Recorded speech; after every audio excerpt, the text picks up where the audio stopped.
200을 쓰고 9억을 벌 수 있는 일은 저는 없다고 생각하고, 제 동생은 거의 13억대를 벌었어요.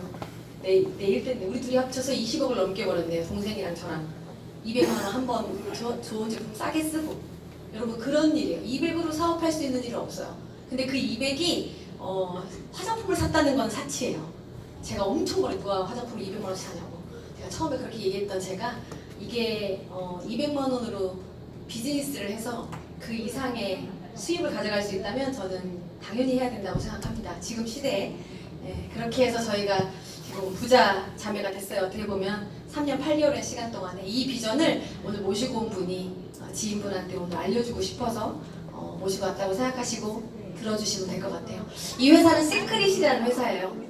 C 플러스 시크릿, 바다의 비밀이라는 뜻을 갖고 있고, 우리가 아까 좀 전에 다큐 세상 보셨죠? 다큐 세상에 이 사해바다의 비밀을 얘기하는 거예요. 저는 이 그림이 너무 예뻤어요. 여기 화면에는 별로 안 예쁘지만 TV에서 나온 그림이 너무 예뻤는데, 여기에 보면요, 이 바위 사이에 이렇게 우리가 알고 있는 그 나무에 나이테가 있는 것처럼 이런 태가 있어요.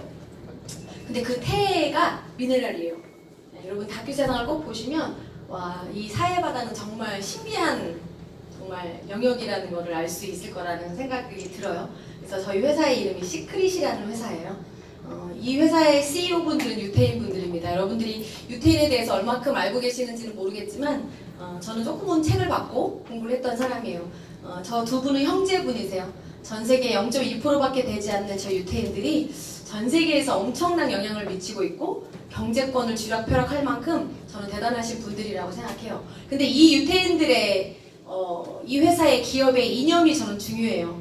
이 회사의 미션이라고 얘기하는데, 우리의 사명은 독보적인 제품, 혁신적인 기회, 그리고 남다른 기업 문화를 통해서 세계적인 부의 공동체를 이루겠대요. 다 같이 부자가 되겠대요. 여러분, 유태인들이 잘 사는 이유는 혼자만 부자가 되는 게 아니라 같이 부자가 되겠다는 마인드를 갖고 있기 때문에 저희 유태인들이 잘 살고 있다고 생각해요. 저한테 어떤 사람이 이런 얘기를 했어요. 시크릿이 독보적이죠. 제품도 독보적이고, 시크릿이란 사해 소금이 들어간 제품으로 면세점 백화점에 파는 거를 네트워크 마케팅으로 확장한 회사는 시크릿밖에 없어요. 근데 이 사해바다 소금의 채굴권을 독점권을 유태인들이 몇 명 갖고 있어요. 우리 CEO분들도 갖고 계시지만 다른 누군가도 갖고 있어요.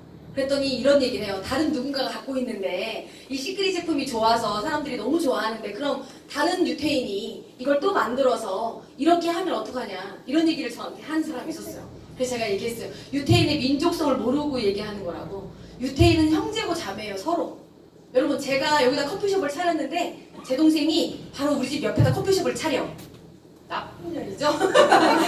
그러면 안 되죠. 네, 이런 거예요. 가족은 그런 거예요. 유태인들은 서로 가족이야. 내가 여기서 이 일을 했는데 옆에다 똑같은 걸 차리지 않아요. 근데 우리나라는 어때요? 내가 커피숍을 차리면 그 옆에 커피숍이 또 있고, 봉구비어를 만들면 상구비어, 춘자비어가 옆에 계속 생기는 거랑 똑같아요. 근데 유태인들은 절대 그러지 않아요.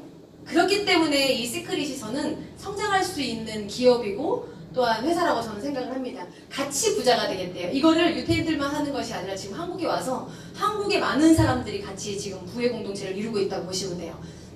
저는 아이작 회장님과 가까이서 볼 수 있는 기회가 많아요. 지금은 제가 우리 그룹의 또한 직급자다 보니까 이건 저희 전야제 때 찍은 사진이거든요.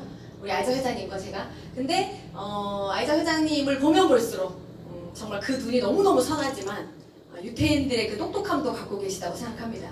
여러분, 어느 기업이든 기업의 이념이 중요하고 CEO의 마인드가 중요해요. 근데 제가 3년 8개월 동안 이분을 경험한 결과 정말 약속을 지키셨고요.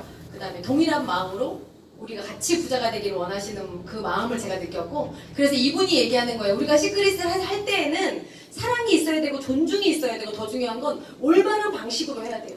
여러분들이 네트워크 마케팅 다단계를 딱 들어보면은 어떤 이미지 나는 거죠? 그냥 선입견과 편견이 별로 좋지 않잖아요. 왜냐면 올바른 방식으로 하지 않았기 때문에 문제가 됐던 거예요. 여러분들이 올바른 방식으로 이 다단계의 이미지가 좋았다면 우리는 이렇게 안 할 거야. 물론 우리한테 그랬다면 기회가 오지 않을 수도 있어요. 다 좋아서 하니까. 하지만 그게 우리한테는 안 좋은 이미지를 많은 우리 한국에서 올바른 방식으로 하지 않았던 것들이 있기 때문에, 또한 지금 올바른 거를 우리가 제시했을 때 우리한테는 저는 기회라고 생각을 해요. 그럴 만큼 우리가 이렇게 이 방식으로, 올바른 방식으로 이 사업을 진행했을 때 우리를 목숨 걸고 시크릿을 지키겠다고 아이작 회장님이 말씀해 주셨어요. 그래서 우리가 아이즈 회장님 말씀하시는 것처럼 앞으로 향후 몇 년 안에 10억 버는 사람 1000조를 만들겠다는 비전을 말씀하셨거든요. 근데 유태인들은 약속을 지키는 민족이에요. 지는 게임을 절대 하지 않고 될 것만 얘기하는. 하지만 그 타이밍이 언제일지 모르겠지만 향후 빠르게 당기겠다고 말씀하셨어요. 그래서 저는 우리 회사의 믿을만한 CEO 분이라고 전 생각하고, 여러분들이 아마 큰 기업들의 CEO 분들의 어록들을 아실 거예요. 정주영 회장님의 어록이라던가 이건희 회장님의 어록이라던가 그런 CEO의 마인드가 괜찮았던 분들의 기업들이 다 성장했다고 저는 생각해요. 우리의 어록은 이거예요. 그냥 사랑과 존중, 올바른 방식. 아이즈 회장님이 늘 강조하는 게 이 말씀인 것 같습니다. 이 회사는 14년차 됐고요. 지금은 맨 밑에 보면 전 세계 40개국 나라에 지금 미국을 시작으로 이렇게 호주, 유럽, 남미, 아시아 지역에 면세점, 백화점, 대형 쇼핑몰에서 판매하고 있어요. 유럽, 미주, 네덜란드, 호주, 대만, 스페인, 태국, 싱가포르. 지금 태국에는 자꾸 신매장이 자꾸 생겨요. 센트럴 백화점이라는 곳이 또 하나가 생겨서 그곳에 또 럭셔리하게 지금 매장이 하나 또 들어간 상태고, 이렇게 마이클레리 같은 잡지에도 저희가 들어가져 있고요. 우리나라에는 지금 현재 제주도 중문 면세점에만 들어가져 있어요. 우리나라에 2012년 9월에 다이렉트 채널이 먼저 들어왔고 2013년에 제주도 중문 면세점에 들어가게 된 거예요. 우리나라에 들어왔는데 아무도 시크릿을 모르는 거죠. 왜 제주도에 넣는지도 저도 생각해 보았는데, 저는 글로벌이 가능하고 관광지다 보니까 많은 사람들이, 외국 사람들이 볼 수 있는 자리이기 때문에 넣었을 거라 생각하고요. 이 회사의 이름은 시크릿 다이렉트 코리아예요. 여러분, 다이렉트라는 단어를 어디서 들어봤냐는 거죠. 우리가 지금은 무슨 악사 다이렉트, 애니까 다이렉트라는 말은 직거래를 얘기해요. 굳이 내가 삼성 자동차 보험을 FC한테 들지 않고 내가 직거래해서 인터넷으로 내가 더 싸게 보험을 들겠다 할 때 다이렉트라는 단어를 써요. 우리가 물건도 직구해서 물건 쓰는 거가 다이렉트죠. 이 회사는 소비자가가 존재하는 걸 시대에 맞게 다이렉트 채널을 열어서 이걸 회원제로 돌렸다고 보시면 돼요. 그래서 여러분들이 기존의 네트워크 마케팅 회사에 다이렉트라는 단어가 들어가져 있는 회사가 있냐는 거죠. 아미 다이렉트, 뉴스킨 다이렉트, 허블라이프 다이렉트라는 단어를 쓰지 않아요. 그런 회사는 원래 처음부터 네트워크 마케팅 회원제로 돌렸다면 시크릿은 오프라인 매장에서 유명하게 명품 화장품을 팔고 있던 거를 시대에 맞게 직구 채널을 열어서 회원제로 네트워크 마케팅으로 풀렸다고 보시면 돼요. 이거 SK2라는 화장품을 예를 들어 본다면 SK2가 어디에 파냐는 거죠. 롯데백화점, 롯데몰, G마켓, 11번가, 옥션에 다 팔아요. 그럼 저 같은 사람은 이 SK2를 쓰고 싶으면 저는 인터넷에 쳐서 가격 비교라는 걸 해서 우리는 최저가에서 가장 저렴하게 물건을 사는 거는 전 똑똑한 소비자들의 저는 형태라고 생각해요. 그래서 이 SK2가 하는 일은 뭐냐면요. 롯데백화점에 매장 비용, 관리비, 샘플 비용을 주고, 그죠? G마켓에 팔아주면 G마켓에서 팔아줬기 때문에 거기에 몇 프로의 커미션을 줘야 돼요. 근데 SK2가 이제는 그걸 하지 않겠대. 이제는 소비자와 직거래 하겠대요. 왜냐면 인지도가 좋으니까 제가 볼 때 직거래 해도 되지 않을까라는 생각을 해요. 예를 들어서 직거래를 했을 때 소비자들이 굳이 여기서 사지 않고 회사와 직거래해서 샀을 때 10만원짜리 에센스를 60%, 50% 이상 할인해서 4만원에 쓸 수 있다면 기존에 여기서 쓰던 사람들 SK2 회사와 직거래 할까요? 안 할까요? 한다는 거예요. 지금 시크릿이 그걸 하겠다는 거예요. 오프라인 매장에 판매하는 거를 소비자가가 존재하고 면세점가가 존재하고 회원가가 존재하는데 이 토너를요 77,000원짜리의 소비자가를 우리나라 지금 현재 제주도 중문 면세점에서 57달러예요.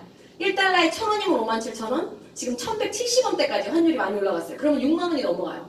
6만원이 넘는 거를 내가 이 회사와 직거래해서 회원가입했다는 이유 하나만으로 39,000원 해주겠대요. 괜찮죠? 77,000원짜리 39,000원, 에센스는 154,000원짜리 69,000원. 그래서 제가 저한테 이걸 갖고 왔어요. 저희 딸이 성조숙증이 있었기 때문에 저한테 내 보험을 해줬던 사람이 갖고 왔는데, 내가 제주도 중문면세점을 모바일로 들어가 보시면 오늘 환율 얼마인지가 떠 있어요. 그러면 그 환율의 가격에 내가 50% 싸게 쓴다는 거야. 그래서 저는요 싸게 쓰려고 가입했던 여자예요. 여기에는 파라벤 이런 계면활성제가 들어있지 않대서 저희 딸이 초등학생 때부터 그냥 스킨 에센스 같이 쓰려고, 같이 써도 된다 해서 좋은 제품 쓰려고 제가 가입을 했던 거예요. 77,000원짜리 39,000원에 쓰려고. 저는 이 비싼 거를 싸게 쓴다는 거에 대한 저는 메리트를 느꼈기 때문에 만약에 돈을 못 벌어도 저한테는 이익이라고 생각했어요. 그래서 지금의 현대인의 소비의 방법을 생각해 보시면 지금은 어떠한 물건도 가격 비교라는 걸 하고 있고, 우리 시크릿에서 지금 하이퍼마켓이 들어와서 시중에 전자랜드나 하이마트에서 판매하고 있는 가전제품을 우리가 싸게 판매하고 있잖아요. 포인트도 받으면서. 지금 시대는요 다 무역을 직구로 하는 시대고요. 부동산도 직방이라는 게 생겼고, 은행도 우리가 은행을 가지 않아요. 휴대폰으로 뭔가를 다 결제해서 우리가 은행 일을 보는 시대고, 제조도 3D 프린터라고 얘기해서 푸드 3D 프린터가 나온 것처럼 빵도 모양으로 만들어내고요. 클릭만 하면 돼요. 우리가 컴퓨터로.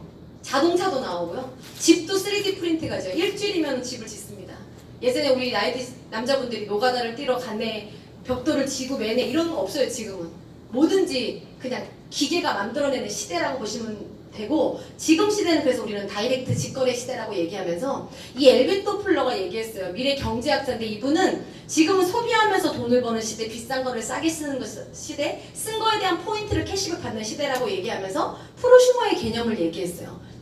이건 뭐냐면 프로듀서 플러스 컨슈머라고 해서, 내가 소비도 하고 내가 비싼 걸 싸게 써서 내 동생한테 얘기했더니 제 동생도 싸게 쓰겠대요. 그럼 누가 광고했어요? 제가 광고해주고 내 동생이 물건을 쓰면 나는 생산해준 사람이야. 나는 판매를 한 사람이야. 그래서 저는 생산과 소비를 같이 하는 프로슈머예요. 근데 제 동생이 물건을 싸게 쓰면 제가 광고했고 제가 생산해준 사람이라는 이유 하나만으로 제 동생이 쓴 포인트를 제 동생이 갖지만 뺏어주는 게 아니라 100% 또 제 광고비를 저한테 줘요. 근데 제 동생이 100명한테 알렸어요. 그럼 100명이 알린 그 모든 포인트를 내 동생이 가져가지만 그 100명과 내 동생의 모든 포인트를 제가 가져가요. 굳이 캐시백을 해주겠대. 오케이 캐시백을. 내가 광고했고 나를 통해서 이 많은 사람들이 알게 됐기 때문에 저한테 광고비를 주겠대요. 굳이 안 받을 필요는 없잖아요. 캐시백을 주겠다는데 안 받을 필요 없어. 나는 오케이 캐시백, 빵을 파리바게트에서 먹든 우리가 해피포인트로 아이스크림을 가서 먹어서 포인트를 받든 굳이 나는 해피포인트 안 받아요 이럴 필요 없잖아요. 아이스크림 사 먹고 빵도 먹을 수 있는 일이니까. 지금 제가요, 지난주에 우리가 프로모션 기간이긴 하지만 제 동생이요 캐시백을요 1000만 원 넘게 받았더라고요. 지난주 주급이. 괜찮지 않아요? 일주일에 1000만 원 캐시백 되는 거 감흥이 없죠. 너무 크니까. 예, 그럴 만큼 이게 진짜로 돈을 캐시백을 해주겠대요. 그래서 제가 이 프로슈머의 개념을 여러분들이 인터넷에 찾아보시면 엄청 많이 나와져 있어요. 이런 것들을 보여주셔야 돼요. 지금 시대는 이런 시대다 라고 얘기하면서. 그렇다면 네트워크 마케팅이 뭐냐는 거죠. 지금 우리나라의 대한민국 정부가 2010년에 네트워크 마케팅이란 시사 경제 용어 사전에 정의를 내려놨어요. 그건 뭐냐면 기존의 유통 단계를 줄이겠대. 제가 아까 SK2를 얘기한 것처럼 맨 위줄에 보면 기존의 유통 단계를 줄이고 관리비, 광고비, 샘플비 이러한 재비용을 없애서 회사는 싼 값으로 소비자에게 제품을 공급해요. 그것까지는 인터넷 쇼핑이에요. 직거래에서 내가 물건을 싸게 쓰는. 근데 두 번째 줄에 회사 수익의 일부를 소비자에게 환원해주는 시스템, 캐시백 해주는 시스템이 네트워크 마케팅인 거예요. 내가 10,000원에 만든 걸 우리가 10만 원에 소비자가 썼다면 중간에 9만 원이라는 유통 단계 비용이 있어요. 그걸 없애겠다는 거예요. 그래서 우리가 10,000원에 만든 걸 우리가 3만 원, 4만 원, 5만 원대 이내로 쓸 수 있다면 저는 생산자도 이익이고 소비자도 이익인 게 바로 이 네트워크 마케팅이라고 보시면 돼요. 그럼 이 네트워크 마케팅 사업자를요, 인디펜던트 비즈니스 오너라는 단어를 쓰면서 독립된 사업가를 얘기해요. 여기 보시면 네트워크 마케팅의 핵심이에요. 똑똑한 소비자예요. 저 같은 똑똑한 소비자들, 여러분같이 비싼 거를 싸게 쓰는 똑똑한 소비자들이 유통에는 참여해. 그렇지만 물건을 팔지는 않아. 이게 핵심이에요. 사업을 하는 사람들은 물건을 파는 것이 아니라 단지 소비의 패턴을 이마트에서 온라인에서 쓰던 걸 내가 그냥 직거래에서 싸게만 쓰던 거를 쓴 거에 대한 포인트를 받는 네트워크 마케팅으로 이 소득의 기회가 생기는 일이에요. 그래서 이에 대한 정보를 서로 제공해 줌으로써 사업이 진행이 돼요. 여러분들이 물건을 치약을 하나 갖다 주고 세제를 갖다 주면서 물건을 파는 일은 네트워크 마케팅은 아니에요. 우리가 그거를 그냥 다단계 판매라고 얘기하는데, 맨 아래에 보면 여러분 정보를 제공해 주는 거에 핵심을 가지셔야 돼요. 여러분 뭐든지 강남에 땅이 오르겠다는 정보가 있어요. 그런 걸 정보라고 얘기하죠. 근데 그 다음에 강남에 땅이 오르겠다는 정보를 듣고 누군가가 물건을 사, 땅을 사. 그러면 뉴스에 나와요. 강남에 땅값이 오르고 있다고. 근데 지금은요, 그 아래 단계는 상식의 타이밍이라고 얘기해서 지금은 강남에 땅값이 비싸다는 건 누구나 알고 있는 상식이에요. 여러분 그때 처음을 정보의 타이밍이랑 하는 그 타이밍이 지금 시크릿의 타이밍이에요. 그래서 이 뉴스에 나오는 타이밍은 물건을 판매해. 많은 사람들이 알아졌어. 그 타이밍이 아니라 그 위 타이밍이기 때문에 저희가 정보를 제공하는 일이에요. 이 일은 내가 한 세트 써보고 괜찮으면 나만 쓰면 돼. 그리고 내 지인들한테 비싼 걸 너도 싸게 써서 너만 써라. 네가 팔고 뭘 마감하고 사재기를 해야 되는 그런 타이밍이 아니라는 거가 바로 이 네트워크 마케팅의 마케팅이라고 보시면 되고요. 우리가 하는 일이 바로 이 시크릿이 하는 일이 바로 이 네트워크 마케팅이에요. 그렇다면 이 시대에 왜 네트워크 마케팅을 지금 해야 되는지가 가장 중요해요. 여러분 노후가 준비되셨으면 굳이 이거 안 하셔도 돼요. 나는 죽을 때까지 먹을 게 남아있고 자식한테 금수저를 물려줄 수 있고 내가 금수저를 물고 태어났다면 굳이 할 필요는 없다고 생각해요. 하지만 준비 없이 오래 사는 게 재앙이라고 말하면서 당신의 노후는 당신의 부모와 다르다는 책이 나왔더라고요. 제가 잠깐 훑어봤는데 우리 부모님들의 노후는 자식이었다고요. 자식만 잘 키우면 자식이 알아서 나의 노후를 책임져줄 수 있었는데 지금은 그런 시대가 아니에요. 요즘은 자식들이 장가를 안 가, 시집을 안 가, 부모님 옆에 40이 돼도 붙어 있어. 엄마가 힘들어해. 밥을 차려줘야지만 먹는데 이런 자식이 있대요. 그럼 내가 혼내줘야 된다고 했어요. 그런 자식은. 그쵸? 근데 지금은 우리가 내가 결혼해서 우리 자식들한테 뭔가를 손을 벌릴 만한 시대는 아니라고 생각해요. 그러면 제가 생각했어요. 제가 28에 우리 딸을 낳았어요. 그럼 내가 100세가 되면 우리 딸은 72세야. 같이 늙어가는 거거든요. 네, 그러면 같이 노후를 준비해야 되는 타임이라고 생각해요. 네, 그렇기 때문에 우리가 이 노후를 위해서 네트워크 마케팅을 해야 되는 이유인데 중요한 건 이 노후 파산이라는 걸 일본의 어느 작가가 글을 썼는데요. 왜 내가 지금 돈을 모아놔도 나이가 들으면은 내가 의료비로 다 탕진한다는 거예요. 네, 그럴 수밖에 없겠죠. 그래서 우리가 지금은 65세 이상의 노인의 빈곤율이 우리나라 1등이라고 보시면 될 것 같고 중요한 건 우리나라는 1등이 참 많아요. 이혼율도 1등, 교통사고도 1등, 막 다 1등이야. 근데 여러분 노후에도 우리 지금부터 시작한 70세, 80세에 계신 노후분들이 앞으로 20년, 향후 20년 후에 시크릿을 그때부터 20년 했어. 자기가 예뻐지고 건강해지고 누구한테 좋았다고 얘기했는데 그들이 노후들이 이 시크릿을 통해서 예를 들어 부자 1위가 된다면요. 저는 그것도 기대할 수 있는 저는 거라고 생각해요. 그래서 노후에도 할 수 있는 일이에요. 저희 같은 경우는 지금 노인정에 계신 거기 대빵이 할머니가 한 분 들어오셨어요. 72세이긴 한데 식당을 양재동에서 크게 운영하시는 분이세요. 근데 그분이 어르신들한테 얘기했어요. 자기 관절이 좋아졌다고. 오일솔도 발랐고 반신욕도 관절이 너무 좋다고 얘기하고요. 주름이 하나도 없어요. 정말 저희 제품 쓰셔가지고. 근데 그분이 노인정에 가서 얘기한 거예요. 그랬더니 자기도 써보고 싶다고 얘기는 해요. 그래서 우리가 어떻게 했는지 알아요? 노인정을 다 바리바리 싸고 들어갔어요. 오일솔트 바디버터를 할머니들 다 눕혀놓고 얼굴에 팩을 해주고 손에 오일솔트 바디버터 장갑 껴주고 발에 다 해드렸어요. 거기서 사인이 2개 나왔어요. 괜찮죠? 할머니들이 너무 좋대요. 자기도 이거 써보고 싶대. 그럼 내가 자식들한테 꼭 얘기하셔가지고 자식이 꼭 해야 된다고. 거기에서 또 우리가 뭔가의 시장이 커질 수 있는 일이라고 생각해요. 여러분 노후에도 할 수 있는 일이 우리가 준비해야 되는 게 바로 네트워크 마케팅이고요. 그 다음에 직장의 현실이에요. 지금 실직하는 30, 40대 젊은 사람들이 너무 많대요. 30, 40대가 우리나라의 경제의 허리라고 얘기하는데 그들이 지금은 실직되는 상태라고 보시면 되고 100세 시대가 무색할 만큼 지금은요 50.9세가 퇴직 연령이야. 여러분 지금 저도 우리 신랑이 지금 이 시크릿을 부업처럼이라고 생각하던데 뭐 하는 건 없어요. 저희 신랑이 본업하고 있어요. 저랑 동갑인데 저는 앞으로 우리 신랑이 50세까지만 회사를 다녀도 저는 괜찮다고 생각해요. 그 전에 잘리지만 않아도. 근데 50 너무 무조건 잘려요. 지금 현재는. 특히 중대기업은 더 빨리 잘립니다. 그래서 저희 신랑이 연봉 1억대가 넘어도 이건 쉬운 일은 아니에요. 그 이상으로 벌 수 있는 일이 그리 많지 않고 만약에 계속 평생 직장을 다닌다면 그게 가능하지만 그렇지 않아요. 그래서 50년까지 우리가 뭔가가 노후를 준비할 수 있는 수입은 저는 아니라고 생각해요. 그래서 저희 신랑이 지금은 제가 더 많이 벌죠. 저희 신랑 거의 17년 가까운 회사를 다녔는데 연봉 1억대가 조금 넘는다면 저는 지금 3년 8개월이라는 시간 동안에 거의 6억대 제가 되고 있어요. 여러분 17년 15년 다녀서 1억 버실래요? 3년 하셔서 5억 버실래요? 3년에서 5억 이상 버는 게 훨씬 더 우리한테는 빠른 시간에 벌 수 있어요. 그래서 지금 이 퇴직하고 싶어 하는 이 직장인들의 이런 꿈을 꾼대요. 꿈이 없었던 내가 직장 생활하면서 꿈이라는 걸 꾸게 됐어. 퇴사라는 꿈을. 여러분 지금 직장 다니시는 분 퇴사라는 꿈 꾸지 않자 어떻게 하면 안 잘릴까 우리 이런 생각을 하고 있는데 뭔가의 대안이 있고 하나의 플랜 B를 준비해 놓는다면 우리는 퇴사라는 꿈을 꾸겠죠. 저희 신랑 힘들면 저한테 얘기해요. 나의 운전을 계속 해주는 남자가 되고 싶다고. 자기는 회사를 안 다니고 이렇게 얘기하는데 제가 연봉 1억은 너 용돈 다 써라 제가 이렇게 우선은 얘기했어요. 더 이상 내가 터치하지 않겠다. 제가 이렇게 얘기할 만큼 이런 꿈을 꾼다는 거는 뭔가의 이 비전이 있고 뭔가의 플랜 B를 준비했기 때문에 꿈을 꿀 수 있다고 생각을 해요. 우리나라의 자영업의 현실도 마찬가지로 대안이 없어서 자영업을 하는 이유인데 뭔가 준비되지 않았기 때문에 힘든 일이라고 저는 생각을 하고요. 저는 자영업 하시는 분들도 대단하다고 생각해요. 뭔가 자본이 있어야지 자영업을 할 수 있어. 근데 퇴직금을 갖고 누군가는 빚을 지고 이걸로 또한 어떠한 치킨집을 차리든 커피숍을 차려서 그걸 다 날리시는 분들이 너무 많죠. 우리나라의 자영업의 현실이 너무너무 심각한데 창업률이 저렇다면 폐업률이 4.3이에요. 이건 서초동이에요. 폐업이 창업보다 3배가 높고요. 상가들을 돌아다니다 보면 상가의 거리마다 문을 닫고 있는 상가들이 너무나 많다라는 거.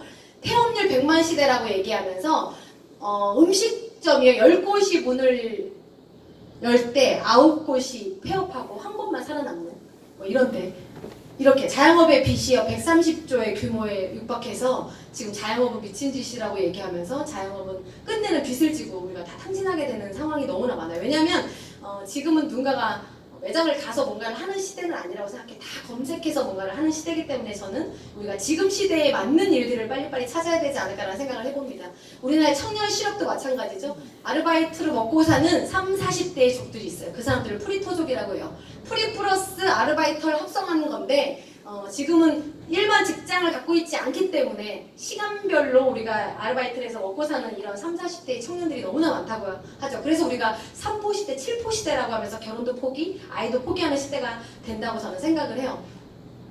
이분 같은 경우는 지금 우리나라에 왔을 때 어떤 여학생이 15시간 열심히 공부하는 걸 봤대요. 뭐가 될 거냐고 물어봤더니 자기는 공무원이 되고 싶다고 얘기했대요. 그래서 이분이 우리나라에 왔을 때 공무원이 꿈인 나라 청년들이 그게 우리나라라고 이렇게 지적하는 것을 제가 인터넷에서 봤어요. 지금 시대는 또한 4차 산업 시대라고 얘기하면서 우리가 기계화와 경쟁해야 되는 시대라고 얘기해요. 제가 요즘에 4차 산업에 대한 이야기를 많이 하고 있는데 SBS 스페셜에서 내 아이가 살아갈 로봇 세상에 보면요. 이 제롬 클론이라는 사람이 미래학자인데 이분이 반복이 필요한 것들을 모두 잊어버리라고 얘기하면서 왜냐하면 몸으로 할 수 있는 많은 것들은요 자동화가 될 것이라고 얘기해요. 그래서 20년 이내에 없어질 직업 순위를 딱 봤더니 1위부터 5위까지가 1위가 텔레마케터, 회계사, 소매 판매업자, 전문 작가, 부동산 중개인. 근데 저 지금도 부동산 공인중개사 자격증을 따시는 분들이 많으시더라고요. 그쵸? 되게 많아요. 소매 판매업자가 2위예요. 소매 판매업자가 없어지는 이유는 우리 같은 네트워크들이요 다 직구해서 물건을 싸게 쓰기 때문에 우리가 유통에 참여하기 때문에 전 저들이 없어진다고 봐요. 저게 2위라면 네트워크 마케팅의 성공 가능성이 전 크다고 생각을 합니다. 그래서 2020년까지 510만 개의 일자리가 감소하면서 지금 현재 7세 어린이의 68%는 지금은 존재하지 않는 새로운 일을 하게 될 거라고 얘기해요. 그런데 2020년이 되게 많이 남은 것 같잖아요. 2018년 10월이에요. 1년 2개월만 있으면 2020년이 돼요. 그럼 우리가 하고 있는 일들이 510만 개의 일자리, 여러분들이 하고 있는 일에 다시 기계가 들어가서 여러분들이 하는 일을 뺏는다면 그럼 우리는 무언가 미래를 준비해야 된다는 거죠. 2030년까지는요 20억 개의 일자리가 사라진다고 얘기하면서 우리 아이자 회장님이 우리가 지난달에 골드 세미나에서 이 예일 대학과 저 옥스퍼드 대학에서 리서치 연구 결과를 발표했대요. 이 기계가 앞으로 4차 산업이 되면서 기계화되면서 이런 것들이 이렇게 변할 것이다라고 얘기하고 2020년 1년 2개월밖에 남지 않은데 기계가 도입돼서 사람보다 더 빨래를 잘 접는 타이밍, 그 다음에 2025년이 되면요 자동화 운전 시스템이 대중화가 되는 걸 2025년이라고 2022년만 되면 상용화가 될 거래요. 기계가 내가 운전하지 않아도 눌러만 놓으면 운전을 알아서 가주는 사고 날 일이 없어요. 사장님. 저 오다가도 사고 나는 걸 봤는데 졸다가 사고 나고요. 카톡보다 핸드폰 보다가 사고 나요. 그런 일이 없어요. 기계는 오작동이 웬만하면 나지 않기 때문에 눌러놓으면 그냥 알아서 데리고 가요. 거기까지 목적지까지. 그러면 여러분 뭐가 없어지냐면 자동차 보험 같은 게 굳이 들 필요가 없다는 거예요. 사고 날 일이 거의 없기 때문에 그럴 수 있다는 거죠. 2053년에 보면 기계의사가 거의 진료를 한다는 거. 거의 진료한다는 건 그 전부터 진료를 하고 있다는 거야. 그럼 여러분 지금은 가천대 길병원에 왓슨이라는 기계의사가 나타나서 사람을 진료하죠. 제가 어떠한 사람을 제가 공부한 만큼 진료할 수 있어요. 사람은 내가 습득한 만큼만 진료할 수 있죠. 근데 기계는요 모든 데이터를 다 갖고 있어요.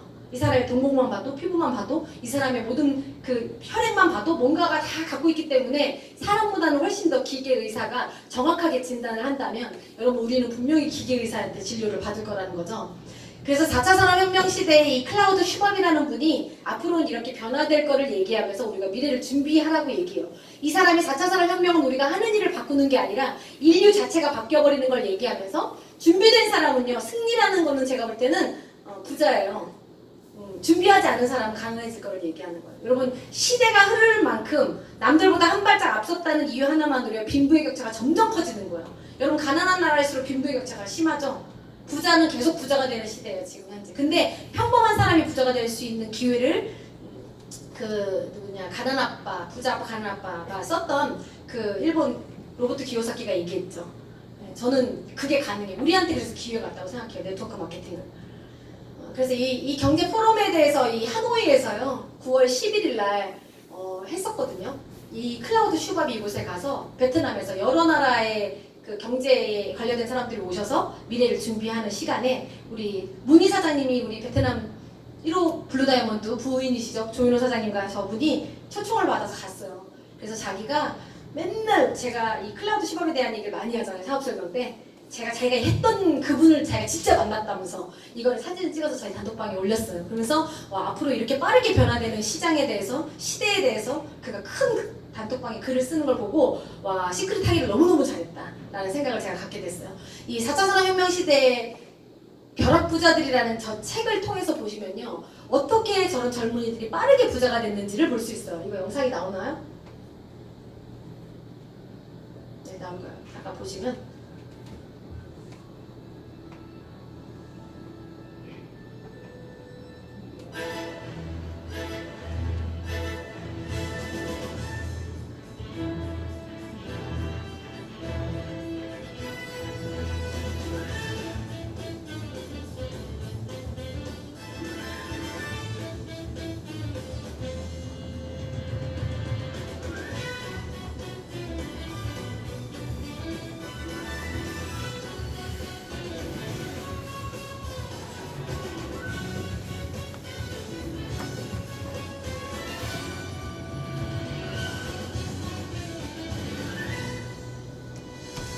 네, 이러한 불황에도 저들이 돈을 벌었던 이유가 있어요. 여러분들이 그래서 앞으로의 이런 책들이나 앞으로 시대가 어떻게 변할 것인지 우리가 공부를 해야 되는 전 타이밍이라고 생각해요. 이 4차 산업혁명에 급변하는 글로벌 비즈니스의 환경에 우리가 어떻게 대응해야 되는지를 얘기하면서 이런 기업들 아실 거예요. 이 기업의 가치가 1조 원의 이상을 빠르게 벌었던 분들이에요. 이 사람들이. 우버택시라는 거 여러분 아세요? 에어비앤비를 아실 거고 페이스북, 구글을 아실 거고 쉽게 말해서 카카오톡 우리가 한국에서 쓰는 카카오톡을 얘기해 드릴게요. 여러분 카카오톡이라는 걸 우리가 통해서 우리가 다 소통을 하고 있잖아. 근데 카카오톡이 어떠한 시스템을 만들어내면 그 카카오톡 안에는 뭐가 있냐면 카카오 쇼핑, 카카오 은행, 카카오 택시들이 들어가져 있죠. 그럼 우리 카카오톡을 하는 사람은 카카오톡을 통해서 쇼핑도 하고 은행 일도 보고 우리 택시도 불러서 타고 다녀요. 그런데 이 카카오톡이라는 이 꼭대기는요 택시를 갖고 있지 않고 은행도 갖고 있지 않고 쇼핑몰도 갖고 있지 않아요. 이들이 하는 일은 소비자와 택시와 쇼핑과 은행을 연결하는 일만 이들이 해요. 근데 택시는요 택시를 타는 사람이 많아야 돼요. 카카오 택시는 그래야 돈을 벌어. 카카오 쇼핑은 쇼핑하는 사람들이 많아야지만 돈을 벌어요. 하지만 이 위에 있는 카카오톡은 이들이 무언가를 연결하는 거에 커미션을 이들이 다 가져가. 여러분들 이들은요 무점포 사업에 점포가 없어요. 그들은 오로지 하는 일은 연결밖에 없어요. 그런데 그들이 돈을 벌어요. 제가 그걸 보면서 이런 우버택시나 이 페이스북이나 이들이 제조 공장을 갖고 있냐는 거죠. 갖고 있지 않다는 거예요. 재고도 없고 점포도 갖고 있지 않아요. 무점포 사업이에요. 유급 인력도 없어요. 리스크가 뭐냐는 거죠. 리스크도 없어요. 그들은. 월세를 내거나 이런 것도 없어요. 그들은. 근데 그들이 하는 업무가 무엇이냐는 거죠. 이거를 4차 산업혁명 시대에 딱 맞는 조건들이 있어요. 점포가 없어도 돼요. 공장이 없어도 되고 재고, 점포, 인력, 리스크가 없어도 돼요. 오로지 연결만 해주면 되는 일이 이들이 하는 일이었어요. 그래서 예전에는 생산의 3대 요소를 쓰면 우리가 토지가 있어야 되죠. 농사를 지어야 되니까. 노동 자본이 있는 시대가 이제는 아니라 지금은 사람과 재료 아이디어의 시대라고 얘기하면서 연결지능이 새로운 답이라는 걸 얘기해요. 지금 시대. 왜냐하면 휴대폰으로 뭔가를 다 할 수 있는 시대이기 때문에 그래요. 그렇게 했을 때 이 4차 산업혁명과 그러면 우리가 하는 네트워크 마케팅과 어떤 연관성이 있냐는 거죠. 어떻게 연결이 되냐는 거죠. 여러분 제가 지금 시크릿을 하는 사람이고 시크릿에 돈을 버는 사람이고 저는 소비하는 사람이에요.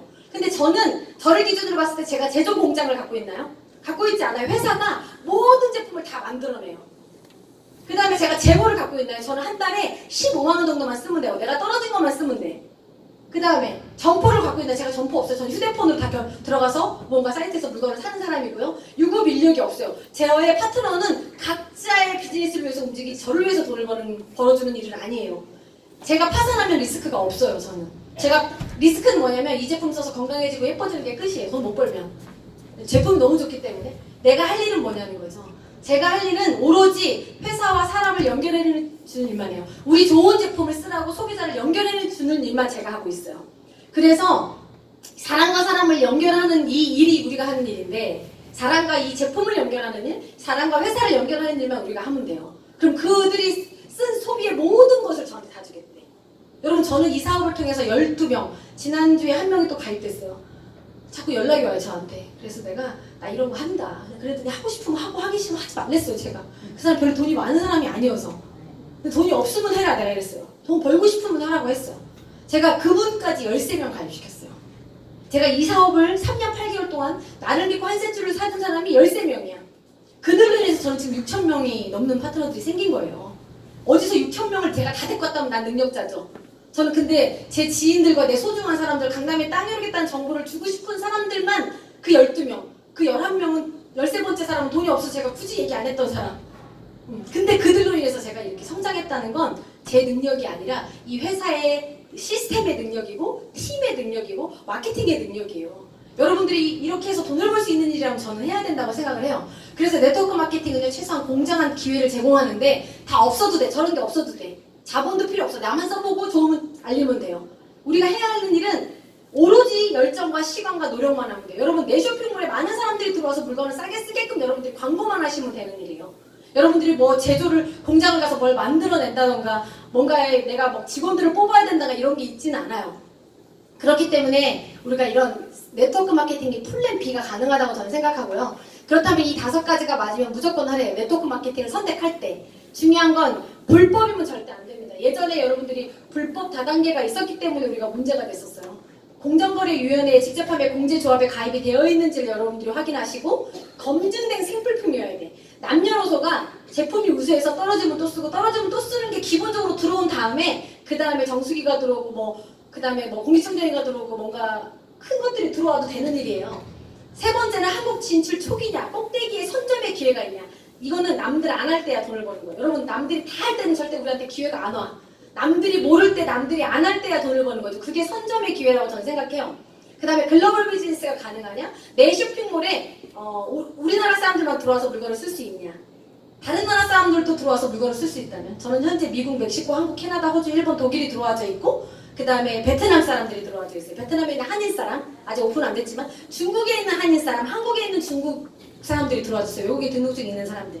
그들이 그냥 좋은 제품을 싸게 쓰는 모든 포인트가 저한테 올라와요. 글로벌 매출이 가능하게끔 만들어놓은 시스템이고요. 그 다음에 보상 플랜이 같은 시간을 노력했을 때, 내가 똑같은 시간 똑같은 일을 했을 때 많은 수입을 받을 수 있는 회사가 전 좋은 회사라고 생각해요. 시크릿이 다른 회사에 3배 이상의 돈을 주는 회사고요. 마지막은 어떤 누구와 사업하냐, 이 사업을 내가 누구랑 하느냐예요. 이 사업을 어떤 그룹과 하느냐.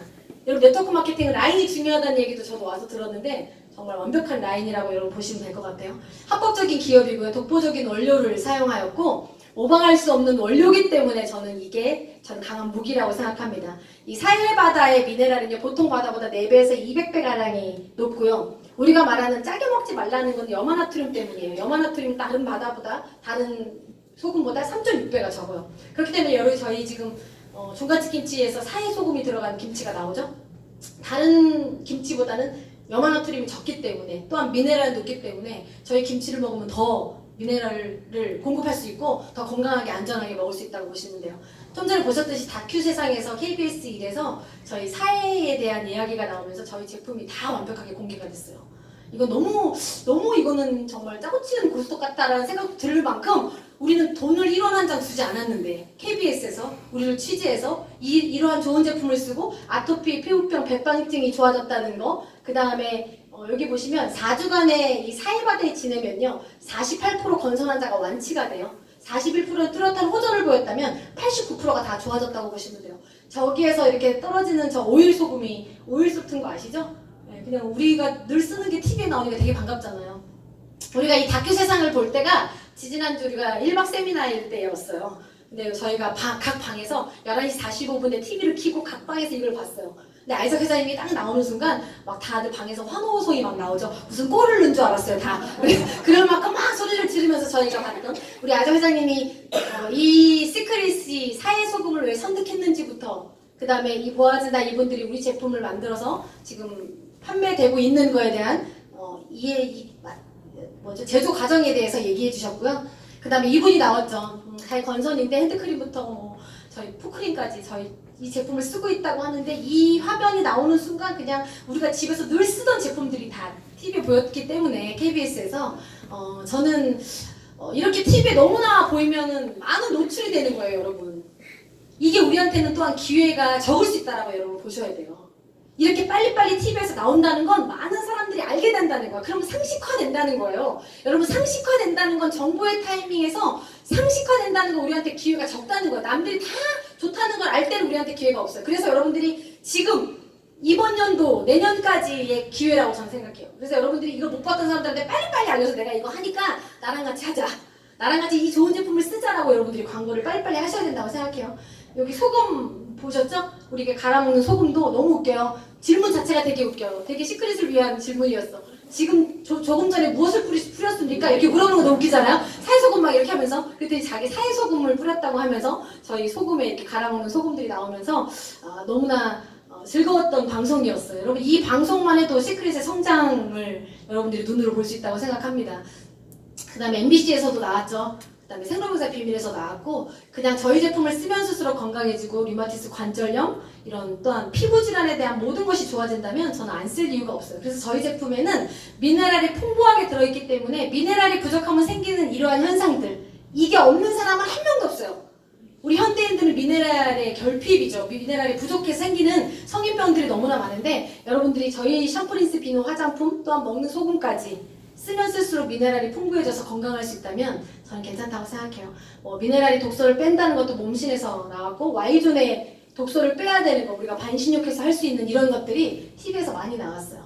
그래서 저는 이 제품이 파라벤이 들어있지 않다는 것 때문에 저도 쓰게 된 거예요. 저희 딸이 성조숙증이 있었기 때문에 이 파라벤이라는 이 화학적인 분자 구조의 모습이 여성 호르몬과 똑같아요. 그래서 여성 호르몬의 에스트로겐을 교란시키는 역할을 하기 때문에 이 파라벤이 들어있는 제품을 여자아이들이 쓰게 되면요 여성 호르몬이 들어온다고 착각을 하기 때문에 조숙해지는 거죠. 남자들은요 여성 호르몬이 들어오니까 정자를 만들어내지 않아. 무정자증이 생기는 원인이 이 일이라면 저는 쓰지 말아야 된다고 생각해요. 그래서 이게 성조숙증, ADHD나 유방암, 자궁암, 전립선에 문제가 되는데 요즘에는 남자 유방암이 엄청난 유행이에요. 남자들이 왜 유방암에 걸리냐는 거죠. 남자들이 예전에는 머리부터 발끝까지 다 비누 하나로만 썼다면 지금 여자만큼 쓰잖아요. 샴푸 쓰시잖아요. 그죠? 스킨, 에센스도 바르시고 비비까지 바르시고 피부샵에 가서 관리도 받는 남자들도 많아요. 그러면 하나만 들어갔던 여성 호르몬의 방부제가 10개, 20개가 들어오니까 자꾸 가슴이 나와. 유부증이 생기고 유방암에 걸리는 원인이라면 저는 쓰지 말아야 된다고 생각을 합니다.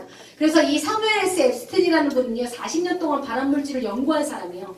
이분이 발암물질의 주요 원인이 흡연이 25%라면 우리가 쓰는 샴푸린스 비누 화장품이 75%라는 거예요. 그럼 저희 제품을 쓰지 않아. 그리고 담배도 태워.